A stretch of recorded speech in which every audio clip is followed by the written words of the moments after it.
Karibu wakati mwingine mzuri kwenye TV, Kweli Yote TV. Weupe, weusi, wekundu, tunakaribishwa na yeye kwa ajili ya kupokea yale mazuri na ni mema ambayo tuliyasubiria na sasa yako wazi wazi.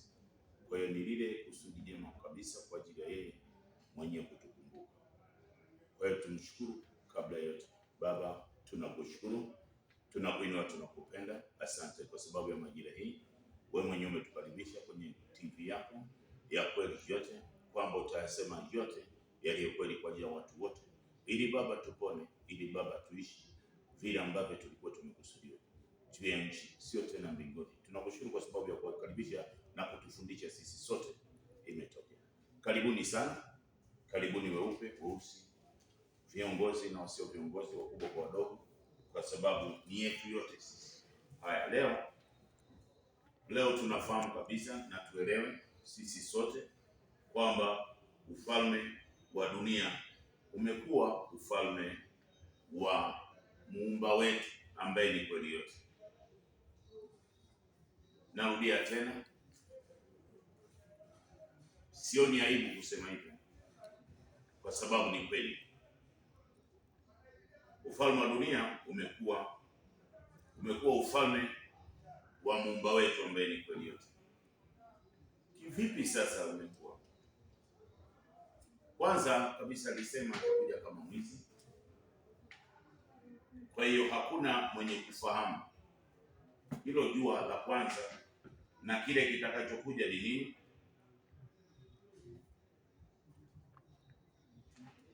Mahali pa Ufunuo ile 16 ule mstari wa 15 anasema, tazama naja kama mwizi, heri akeshaye na kuyatunza mavazi yake, asiende uchi, hata watu wakaiona aibu yake. Wakakusanya, wakaonekana ni wako kwenye. Sasa amekuja kama mwizi na amekuja ametukuta tuko bize. Kwa hiyo hawezi kusubiri, inabidi aendelee katika kutufundisha, kwa sababu tayari kuna wingu. Yaani ile simu ulionayo nilikusudiwa kabisa kwamba hiyo majira ikifika kila mmoja atamwona mawinguni. Kwa hiyo unamuona kwa uhalisia maelezo yake sasa, ambayo ulikuwa bado hatujawahi kuyaona, kuyasikia, yale ambayo kwa kweli ni hapa kwenye Kweli Yote TV peke yake kwa ajili ya kupokea ule uelewa. Kwa hiyo ametukuta kwenye Luka 21. Basi jiangalieni mioyo yenu isije ikaelemewa na ulafi na ulevi na masumbufu ya maisha yake. Siku ile ikawaijia ghafla kama mtego unasaka, kwa kuwa ndivyo itakavyowaingilia watu wote wakao juu ya uso wa dunia nzima. Kwa hiyo imewaigilia. Kwa hiyo yule sasa ambaye ndiye muumba wa vyote ndio anatufundisha. Ndio maana ameinua TV yake inaitwa Kweli Yote TV, na kwenye mitandao yote wewe ukilinki tu kwa ajili ya kujiunganisha, basi unaandika Kweli Yote TV, maelezo yote kwenye YouTube, kila mahali yapo kwa ajili ya siku ya mwisho, vita ya siku ya mwisho, majira ya hukumu, kila maelezo. Kwa hiyo unakaribishwa sana. Kwa hiyo leo kwamba nikupe nguvu ya tarumbeta tu ya kwamba kwa uhalisia unayoyaona haya yote ni yeye anayafanya. Kwa hiyo amekuja na maelezo yake yote na hukumu yake yote, kwa sababu ana hukumu ile uharibifu wote uliokuwa umetufanya sisi tukawepo hapa, kwa sababu tayari majira ya Babeli imeisha, ile miaka 70 imeisha. Kwa hiyo kama imeisha, ina maana yeye ndio amekuja anasimamia sasa uumbaji wake. Kwa hiyo tutauona hapo baada ya ile miaka 70, yeye mwenyewe tayari yupo kwenye Yeremia 29 ile 10:14. Baada ya miaka 70, ina maana huu utendaji wa miezi 9 na mwaka wenye miezi 12.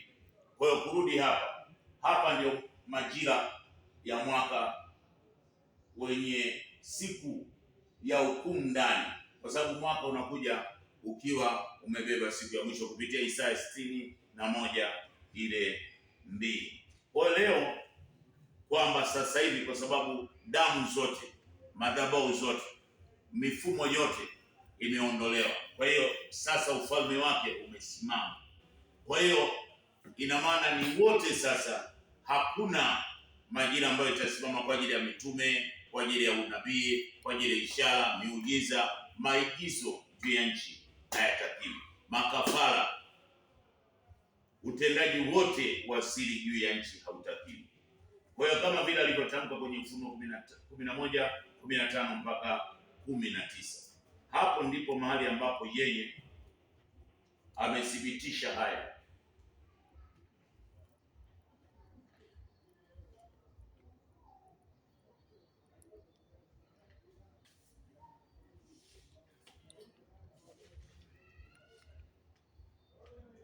Malaika wa saba akapiga baragumu, pakawa na mamlaka iliyokuu katika mbingu zikisema, ufalme wa dunia umekwisha kuwa ufalme wa Baba ambaye ni kweli yote,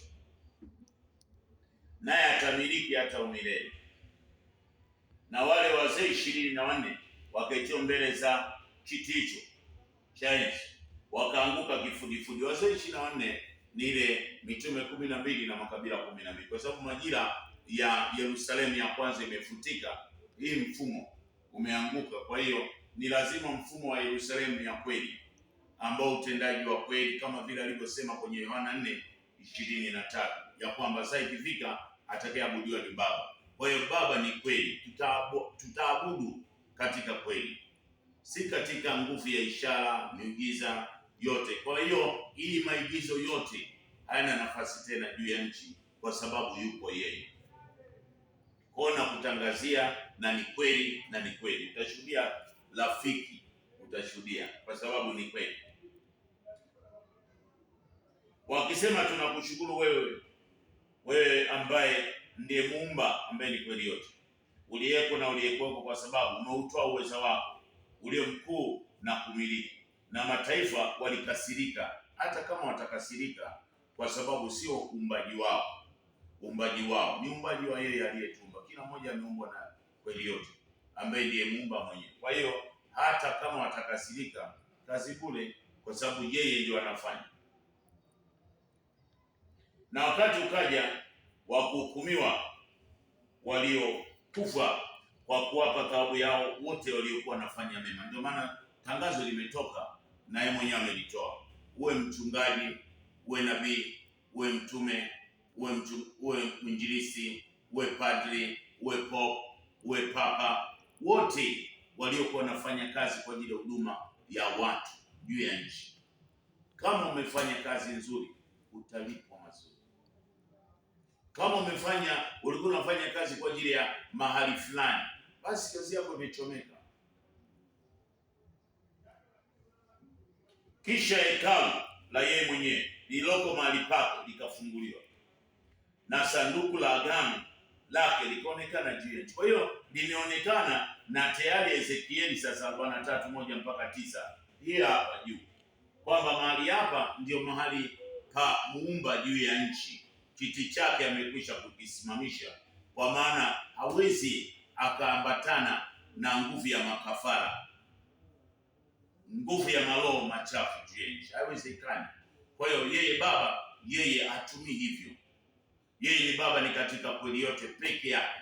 Yeye uponyaji wake ni katika kweli, si katika ishara, wala si katika miujiza, si katika unabii. Kwa hiyo maigizo yote haya sio haki yake.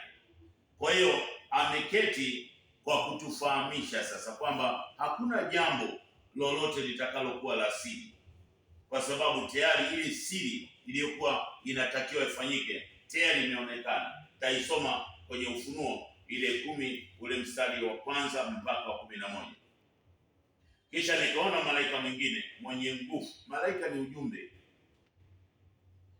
ukishuka kutoka juu, umevikwa wingu na upinde wa mvua juu ya kichwa chake, na sura ilikuwa kama jua, na mguu wake ni kama nguzo ya moto, na katika mkono wake ulikuwa na kitabu kidogo kimefunguliwa. Akaweka mguu wake wa kuume juu ya bahari. Juu ya bahari ina maana ni hapa kwenye miezi 9 ya ndani, tuliokuwa haihesabiwi juu ya nchi, nao wa kushoto juu ya nchi, huku kwenye mwaka wenye miezi 12. Yaani kukuonyesha hiki ndio kitabu kilikuwa kimefungwa. Naye akasema kwa mamlaka iliyokuu, kama simba ngurumaye, alipolia zile ngurumo 7 zikatoa sauti zake. Hata ngurumo 7 zilipotoa sauti, nilikuwa tayari kuandika, nami nikasikia maelekezo kutoka kwake yeye, ikisema, yatie muhuri maneno haya yaliyonenwa na hizo ngurumo 7, usiyaandike. Kwa hiyo majira yake sasa inaisha, haiwezi tena kusimama ya majira 7. Majira 7 ina maana ni vile vituo tulivyokuwa miaka 70. Na yule malaika uliyemwona akisimama juu ya bahari na juu ya nchi, yani ule ujumbe utimilifu, mkono wake wa kuume kuelekea mahali pake, akaapa kwa yeye aliye na ule uhai hata umilele na umilele, yeye aliyeziumba mbingu na vitu vilivyomo, na nchi na vitu vilivyomo, na bahari na vitu vilivyomo, ya kwamba hapata kuwa na wakati baada ya haya, isipokuwa katika siku ya sauti ya malaika wa 7 atakapokuwa tayari kupiga baragumu. Kwa hiyo hapa tunapiga baragumu, tunapiga tarumbeta la siku ya mwisho, na tayari imeanza. Kusini wanajua, mashariki, magharibi, kaskazini. Hata kama katika muonekano huu na utazama, kwa sababu alikuja, hata wakati ule Yesu alikuja kwa staili hiyo, alizaliwa olini. Kwa hiyo sio rahisi akuja kama mwizi alafu akaonekana kila mahali. Hizo tu ni zile injili tulizokuwa tunapewa, lakini kwa uhalisia yupo sasa hivi, ndio anatufundisha.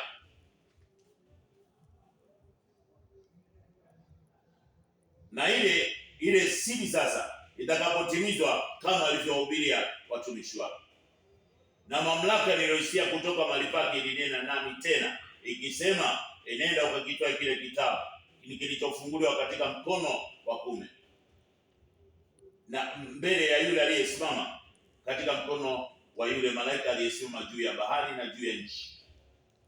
Nikamwendea malaika yule, nikamwambia kwamba unipe kile kitabu. Akaniambia, kitwae, ukile nacho kitakuwa kichungu tumboni mwako, bali katika kinywa chako kitakuwa kitamu kama asali. Nikakitwaa kile kitabu, maelezo ya kitabu cha uzima. Kitabu wakaniambia, imekupasa kutoa habari za kweli juu ya nchi, juu ya mataifa, juu ya watu na wafalme. Ndio anatoa sasa yeye. Kwa hiyo nakutangazia kwamba kwa nini sasa tunaweza kusema ufalme wa dunia tayari, kwa sababu ile siri iliyokuwa haiwezekani kuelezewa kwamba yeye Baba ni nani. Sasa Baba ni kweli yote kupitia Yohana 3:33 na Yohana ile 16 ule mstari 25. Na jambo jingine ni kiti cha enzi kujulikana. Kwa hiyo kiti cha enzi sasa kinafahamika ni kiti cha kweli yote. Hicho ndio kiti cha enzi cha yeye, kisichoangamizwa, kwa sababu kweli haijifichi.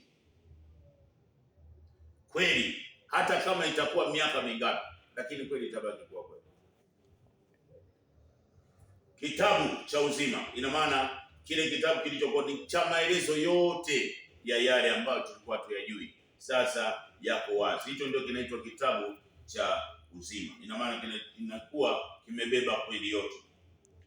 Kuna Roho Mtakatifu, tulikuwa tunajua ni Roho Mtakatifu, lakini ni mwalimu, ni moyo wa kufundisha ile kweli yote.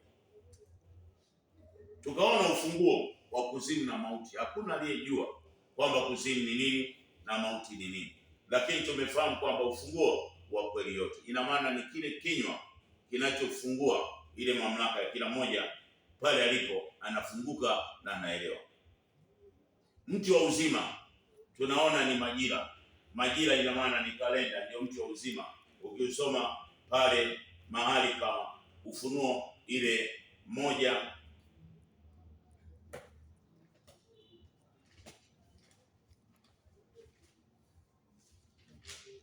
Ufunuo 2 ule mstari wa 7, yeye aliye na sikio na asikie hili jambo ambalo yeye mwalimu anaambia makanisa, ina maana watu wote. Yeye ashindaye nitampa kula matunda ya mti wa uzima. Mti wa uzima ni huu, ni ile majira inayoanzia ndani ya tumbo kuja huku, yenye siku 28 na miezi 9. Huo ndio mti wa uzima ambao ulikuwa kwenye Mwanzo 3:20, ukawa umewekwa kama akiba au nguvu ya kustolewa, kuhifadhiwa na mama. Mfumo wake ni 28 ambaye ni Malkia na ni miezi 9, ndio kiumbe cha kutawala juu ya nchi. Hata Luka 1:26 mpaka ile majira ya 31 anazaliwa Yesu kwenye majira hiyo ya mwaka wenye miezi 9. Kwa mti wa uzima tumejua. Kwa hiyo ziwa la moto nalo tumelijua kwamba ni watu wote sasa na uumbaji wote kujawa, ile kweli inakuwa imejaa. Tumeelewa sasa kwamba kuna mbingu za kweli na nchi za kweli. Ina maana ile nchi ya kwanza, maelezo ya kwanza, uumbaji wa kwanza uliokuwa juu ya nchi haupo tena. Kwa dunia sasa na mambo yake yameanguka. Kwa hiyo yale yote tuliokuwa tunatumikishwa kwa sababu ya kutoelewa juu ya dunia, wakiwa tayari wao ndio watawala kwa sababu ya makafara mbalimbali walikuwa wanatumia, sasa haiwezekani tena. Kwa hiyo tunaona hapa kwamba walikuwa wanatumia hivyo sana kwa ajili ya Ufunuo 6 ule mstari wa 9, na alipofungua muhuri wa 5 nikaona chini ya madhabahu roho zao waliochinjwa kwa ajili ya ile kweli na kwa ajili ya ushuhuda waliokuwa nao, wakalia kwa sauti kuu wakisema, Baba mwenye kweli, hata lini kutohukumu wala kuipatia damu yetu kwa hao wanaokaa juu ya nchi? Kwa hiyo alikuwa anatumia makafara ya damu mbalimbali, ijapokuwa damu tulikatazwa kunywa damu. Kwa hiyo hata damu unayoiona kwa ajili ya ile maji ya baraka, damu ya Yesu, tulikuwa hatutakiwi kunywa, lakini kwa sababu tulikuwa Babeli miaka 70, ina maana tulibidi twende huko. Tumefanya hivyo, tumefundishwa hiyo, lakini kwenye majira timilifu hakuna hapa juu ya nchi kafara itakalosimama, kwa sababu wamesema kwenye nguvu ya Walawi 17 ule mstari wa 10, kisha mtu awaye yote wa nyumba hii juu ya nchi miongoni mwetu wakao juu ya nchi atakayekula damu ya aina yoyote, nitakunja sura yangu juu ya mtu huyo alaye damu, nami nitamkatilia mbali na watu wake wote. Kwa sababu hatukuelewa, ndio maana tulitumia damu, lakini sasa tumeshaelewa. Kwa hiyo naliwaambia wana wote juu ya nchi, hapana mtu miongoni mwenu aliye na ruhusa kula damu, wala mgeni aketie kati yenu asile damu. Mtu yeyote atakaye shika mnyama, ina maana damu yake ataimwaga chini. Kwa maana hiyo,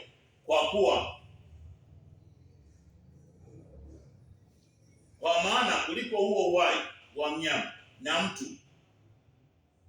ni moja ya damu ya uhai wake.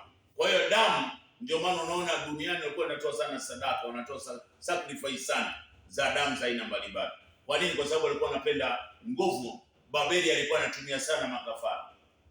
Sasa wakati anapokuja Baba hapa juu ya nchi, hapataki kufanyika kafara juu ya nchi. Ndio maana sasa hivi kinachosimama ni kwamba kizazi kabisa kile cha ukaidi tulichokuwa tumekizalia nguvu ya mahali pa Babeli, hicho kizazi kwa kweli kilichokuwa kinapenda ishara na miujiza, lazima yeye Baba akiondoe ile mbegu ndani yetu, kwa sababu hatukuweza tena kumpenda kweli yote. Lakini sasa tunajua kwamba ina maana maelezo yote sasa kwa ajili ya sisi kuishi juu ya nchi, maana ya mbinguni. Tumeelewa mbinguni ni mahali pa ufahamu wa juu. Kuna ufahamu wa mbinguni wa shetani na ufahamu wa mbinguni wa yeye mwenyewe. Mahali pa mbinguni pa yeye kweli yote panaitwa mahali pake. Tukisoma kwenye Mika 1:2 mpaka 4 na Isaya 26 ile mstari wa 21, hapo tumeona mbinguni. Kwa hiyo tulifichwa neno mbinguni, lakini sasa tumeelewa mbinguni ni ufahamu wa juu wake yeye, na kuna ufahamu mwingine wa gizani. Kwa hiyo jambo lingine kubwa ambalo kwa ajili ya kuthibitisha kwamba ufalme juu ya nchi upo ni maana ya mbingu. Mbingu ni level ya ufahamu. Ndio maana akasema kwenye Ufunuo 6:14 atafunua mbingu zote, yaani ataondoa ile hekima ya mtu na mwanadamu juu ya nchi.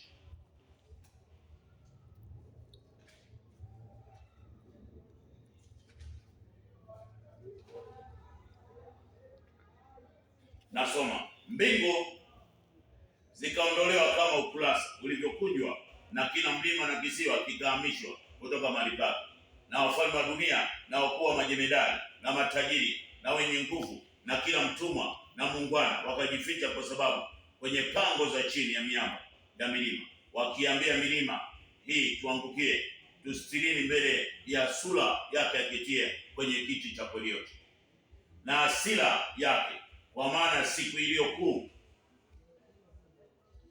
ya hasira imekuja, naye ni nani awezaye kusimama? Kwa hiyo hata kama watajificha, hata kama watasimama mahali gani, lakini Baba anasema hakuna atakayebakia. Wote lazima tuende kwenye nguvu ya kubadilika. Bila kubadilika na bila kufuata na kujifunza, kwa kweli hatutakuwa salama, kwa sababu yupo yeye. Kwa hiyo ndio maana anasema Amos 9:1, na nimeona yeye Baba amesimama karibu na madhabahu, akasema vipige vichwa vya nguzo hizo, hata vizingiti vitikisike, vivunje vipande juu ya vichwa vya kila mmoja wao, nami nitamwangamiza mtu wa mwisho wao kwa upanga, hata mmoja hatatoroka wala hataokoka hata mmoja wao. Waliokuwa wanabadilisha, wanafanya vitu vibaya, wajapojichimbia waingie katika kuzimu, mkono wangu utawatoa huko. Nao wajapopanda huko hata huko juu, nitawateremsha huko. Nao wajapojificha katika kilele cha Karmeli, nitawatafuta na kuwatoa huko. Na wajaposikilika katika vilindi vya bahari, nisiwaone, nitamwagiza joka huko atawauma. Nao wajapokwenda hali ya kufungwa mbele ya adui yao, nitawaagiza huko. Kwa hiyo kila mahali yupo sasa. Kwa ndio maana anasema juu ya nchi utawala huu, ufalme huu tuliokuwa tunauona wa matabaka mbalimbali, tukasema maisha yetu yako mbinguni. Maisha yetu sio mbinguni. Mbinguni hayupo na ameondolewa. Kwa hiyo tunaona sasa mbingu ni maana mawinguni, tumeona ni mpeleka habari. Tumemwona kabisa huyo kwamba tutamwona Bwana mawinguni akija na mbingu. Ina maana atakuwa anatuelekeza sasa huyo Bwana mawinguni. Ina maana ni mpeleka habari. Ile Ufunuo 14 ule mstari wa 14.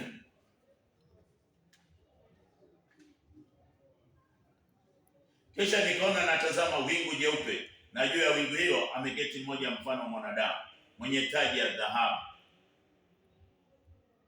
na mundu mkali. Na weka mwingine akatoka katika hekalu akisema naye, yeye aliyekuwa ameketi juu ya lile wingu, tia mundu wako ukavune kwa sababu saa ya kuvuna imefika na mavuno yamekomaa.